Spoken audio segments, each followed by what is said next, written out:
देखिए आज के वीडियो में हम क्लास 11th के मैथ के तीसरे चैप्टर को आगे बढ़ाते हुए आज हम लोग पढ़ेंगे त्रिकोणमितीय समीकरण।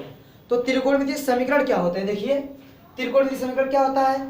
ऐसा समीकरण जिसमें किसी अज्ञात कोण के एक अथवा एक से अधिक त्रिकोणमितीय फलनों का समावेश होता है, त्रिकोणमितीय समीकरण कहते हैं। देखिए ये साइन थीटा है, यहाँ कोण ज्ञात नहीं है, अज्ञात कोण क्या है? थीटा है।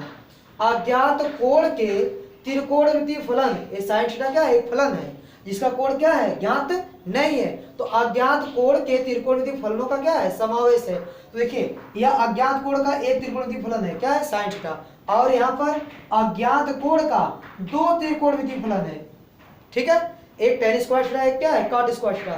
तो अज्ञात कोणों के त्रिकोणमितीय फलनों का समावेश होता है। एक या एक से अधिक त्रिकोणमितीय फलन हो सकते हैं। जैसे यहाँ पर एक त्रिकोणमितीय फलन है और यहाँ पर दो त्रिकोणमितीय फलन है, ठीक है। तो एक या एक से अधिक अज्ञात कोणों के त्रिकोणमितीय फलनों का समावेश होता है, ठीक है। ऐसे समीकरण क्या कहलाएंगे? त्रिकोणमितीय समीकरण कहलाएंगे। अब इसके बाद देखिए इसका पढ़ेंगे त्रिकोणमितीय समीकरणों के मूल, ठीक है, त्रिकोणमितीय समीकरणों के मूल। तो इसे देखिए त्रिकोणमितीय समीकरण है साइन थीटा बराबर कितना है? करली तीव्रता 2। तो इसके मूल या इसके हल क्या होंगे? थीटा का ऐसा मान जो इस समीकरण को संतुष्ट कर दे, ठीक है। अज्ञात कोण थीटा का ऐसा मान जो त्रिकोणमितीय समीकरण को संतुष्ट कर देता है वह उसका मूल अथवा हल कहलाएगा। देखिए यह त्रिकोणमितीय समीकरण है, ठीक है। तो थीटा का ऐसा मान जो इसको संतुष्ट कर दे वह इसका क्या कहलाएगा? हल कहलाएगा, अथवा क्या कहलाएगा? मूल कहलाएगा। अब देखिए जैसे थीटा का मान क्या हो सकता है? साइन थीटा बराबर, देखिए साइन कितने अंश का मान है? साइन कितने अंश का मान करड़ी में 3/2 होता है। तो साइन 60 अंश का मान होता है करड़ी में 3/2। तो थीटा का मान कितना हो गया? 60 अंश। तो 60 अंश क्या है? इसका हल है, ठीक है। तो इस त्रिकोणमितीय समीकरण का हल क्या है? 60 अंश है। तो अब देखिए त्रिकोणमितीय समीकरण होता है उसका हल, जैसे 60 अंश यहाँ आया है तो 60 अंश ही नहीं होगा, इसके थीटा के ऐसे अनंत मान होंगे जो इस त्रिकोणमितीय समीकरण को संतुष्ट करेंगे। तो त्रिकोणमितीय जो समीकरण होता है उसके अनंत हल होते हैं और अनंत मूल होते हैं, मूल अथवा हल होते हैं। लेकिन जो हम लोग बीजगणितीय, देखिए जो बीजगणितीय व्यंजक होता है उसका हल क्या होता है? सीमित होता है, ठीक है। लेकिन जो त्रिकोणमितीय समीकरण होता है उसका हल सीमित नहीं होता है, इसका अनंत हल होता है। जैसे देखिए अभी बताया, जैसे मान लीजिए साइन थीटा बराबर 0 है, ठीक है। तो थीटा का मान क्या हो सकता है? थीटा का मान 0 हो सकता है, ठीक है, 0 अंश, ठीक है। थीटा का मान पाई भी हो सकता है। साइन 180 अंश का मान भी क्या आएगा? 0 आएगा। थीटा का मान 2 पाई हो सकता है, 3 पाई हो सकता है, 4 पाई हो सकता है। तो थीटा का मान पाई, 2 पाई, 3 पाई, 4 पाई रखेंगे, जो भी रखेंगे सब पर मान क्या आएगा? 0। तो इस प्रकार इसका अनंत हल मिलेगा, ठीक है। तो इसके देखिए त्रिकोण के जो समीकरण होते हैं उसके अनंत मूल होते हैं, मूलों की संख्या क्या होती है?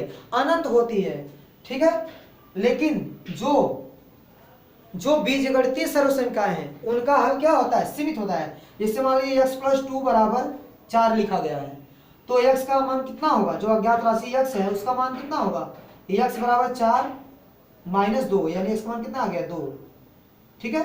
x का एक ही मान ऐसा है जो इसको संतुष्ट करेगा, तो इसका हल क्या है? सीमित है। इसी प्रकार अगर द्विघात होगा, ठीक है, यदि मान लीजिए कि द्विघात हो तो इसका 2 ठो हल होगा, x का 2 मान मिलेंगे।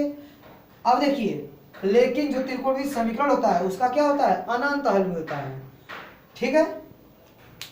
तो एक त्रिकोणमितीय समीकरण के हल होंगे जो क्या करेंगे? थीटा का वह मान जो त्रिकोणमितीय समीकरण को संतुष्ट करेगा वह उसका हल होगा। और किसी भी त्रिकोणमितीय समीकरण का अनंत हल होता है, अनंत हल हो सकता है, ठीक है। देखिए अब हम लोग बात करेंगे कि मुख्य हल क्या है और व्यापक हल क्या है। तो मुख्य हल क्या होता है? देखिए जो त्रिकोणमितीय समीकरण होता है, ठीक है, त्रिकोणमितीय समीकरण में थीटा का वह मान जो या तो 0 डिग्री हो या 0 डिग्री से बड़ा हो लेकिन 2 पाई से क्या हो? छोटा हो। तो थीटा का वह मान, ठीक है, जो 0 डिग्री या 0 से बड़ा और 2 पाई से छोटा हो, ऐसा जो हल होगा, ठीक है, मतलब इनके बीच में जो हल आएगा थीटा का, ठीक है, थीटा का मान इनके बीच में जो भी मिलेगा वही मेरा क्या होगा, मुख्य हल होगा, ठीक है। अब जैसे देखिए, जैसे साइन थीटा बराबर 0 है, ठीक है, साइन थीटा बराबर 0 है तो थीटा का मान हो सकता है 0 अंश, साइन 0 अंश का मान 0 होगा। और कितना हो सकता है, पाई, मतलब साइन 180 अंश, साइन 180 अंश का मान भी कितना होगा, 0 होगा। और कितना होगा, 2 पाई, 2 पाई का मान भी वही होगा। और फिर 3 पाई, 3 पाई का मान भी 0 होगा, या माइनस पाई, -2 पाई, -3 पाई, ठीक है। ऐसे बहुत ढेर सारे मान मिलेंगे थीटा के, ठीक है। तो थीटा के इतने ढेर सारे मान मिलेंगे जो इसको संतुष्ट करेंगे, लेकिन मुख्य हल कौन होगा, मुख्य हल वह होगा जो इसको संतुष्ट करेगा। तो देखिए, थीटा बराबर 0 संतुष्ट करेगा और पाई भी संतुष्ट करेगा, लेकिन 2 पाई संतुष्ट नहीं करेगा क्योंकि 2 पाई से छोटा चाहिए। तो अगर मैं पूछूंगा कि साइन थीटा बराबर 0 का मुख्य हल, तो आपका आंसर होगा 0 डिग्री और पाई। बस यही दो क्या होंगे, मुख्य हल होंगे। क्यों, क्योंकि ये इसको संतुष्ट कर रहे हैं, तो थीटा का वह मान जो इसको संतुष्ट करेगा, मतलब थीटा का मान क्या होना चाहिए, 0 डिग्री या 0 से बड़ा, लेकिन 2 पाई से छोटा होना चाहिए। तो जो इसको संतुष्ट करेगा वही क्या होगा, मुख्य हल होगा। अब बात करते हैं व्यापक हल का। व्यापक हल क्या होता है, देखिए व्यापक हल क्या होता है, व्यापक हल पूर्णांक n के रूप का एक व्यंजक होता है। व्यापक हल क्या होता है, किसी त्रिकोणमितीय समीकरण का जो व्यापक हल होगा वह पूर्णांक n के रूप का एक व्यंजक होता है जो इसके सभी संभव मूलों अथवा हल को प्रदर्शित करता है। जैसे देखिए, इसका हल इसको इस तरह लिख सकते हैं हम लोग, n पाई, क्या लिख सकते हैं, n पाई। थीटा का मान हम लोग क्या लिख सकते हैं, n पाई, और n को लिख सकते हैं पूर्णांक, ठीक है। n क्या है, पूर्णांक है कोई। तो यह इसका हो गया व्यापक हल, ठीक है।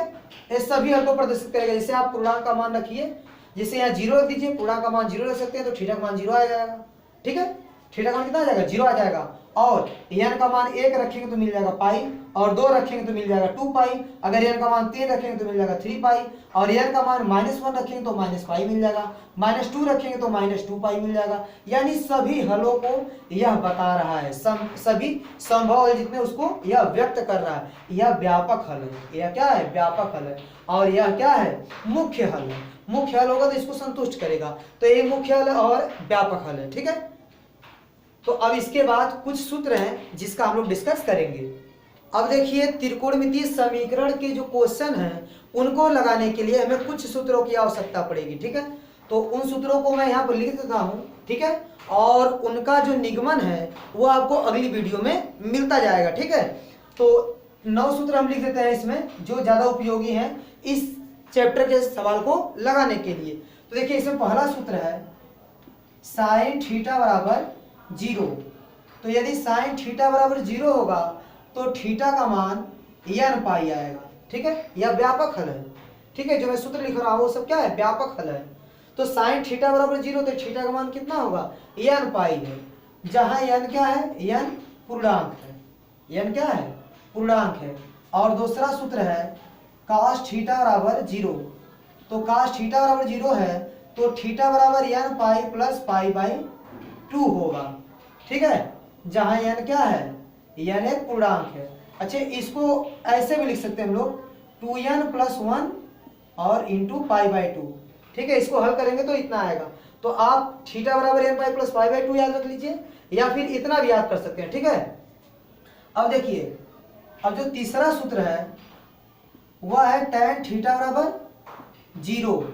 तो tan थीटा बराबर 0 तो थीटा बराबर होगा आपका n पाई, ठीक है।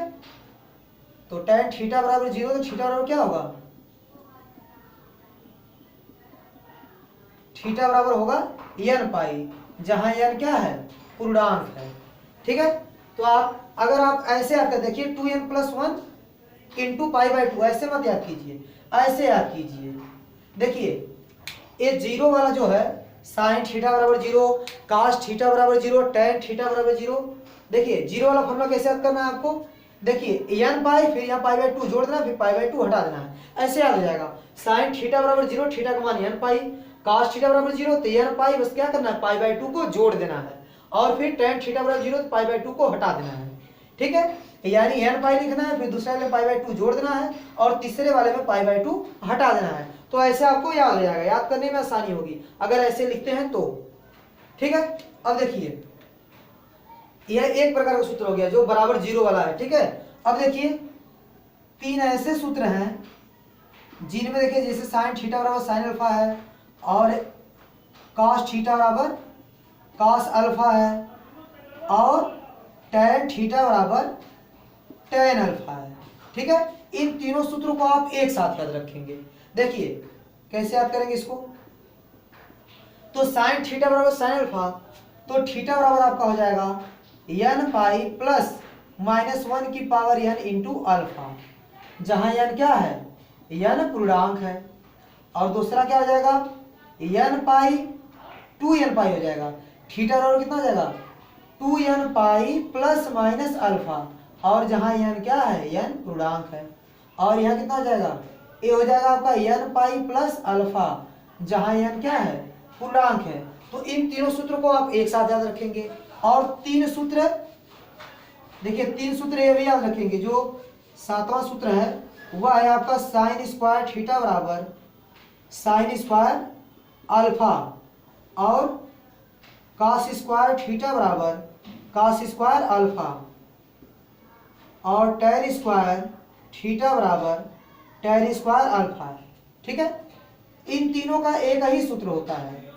ठीक है, इन तीनों का एक ही सूत्र होता है, आपको 3 थोड़ी याद करना पड़ेगा, उसका एक ही सूत्र होता है। देखिए थीटा बराबर n pi plus minus alpha, इसका भी वही होगा n pi plus minus alpha, और इसका भी होगा n pi plus minus alpha.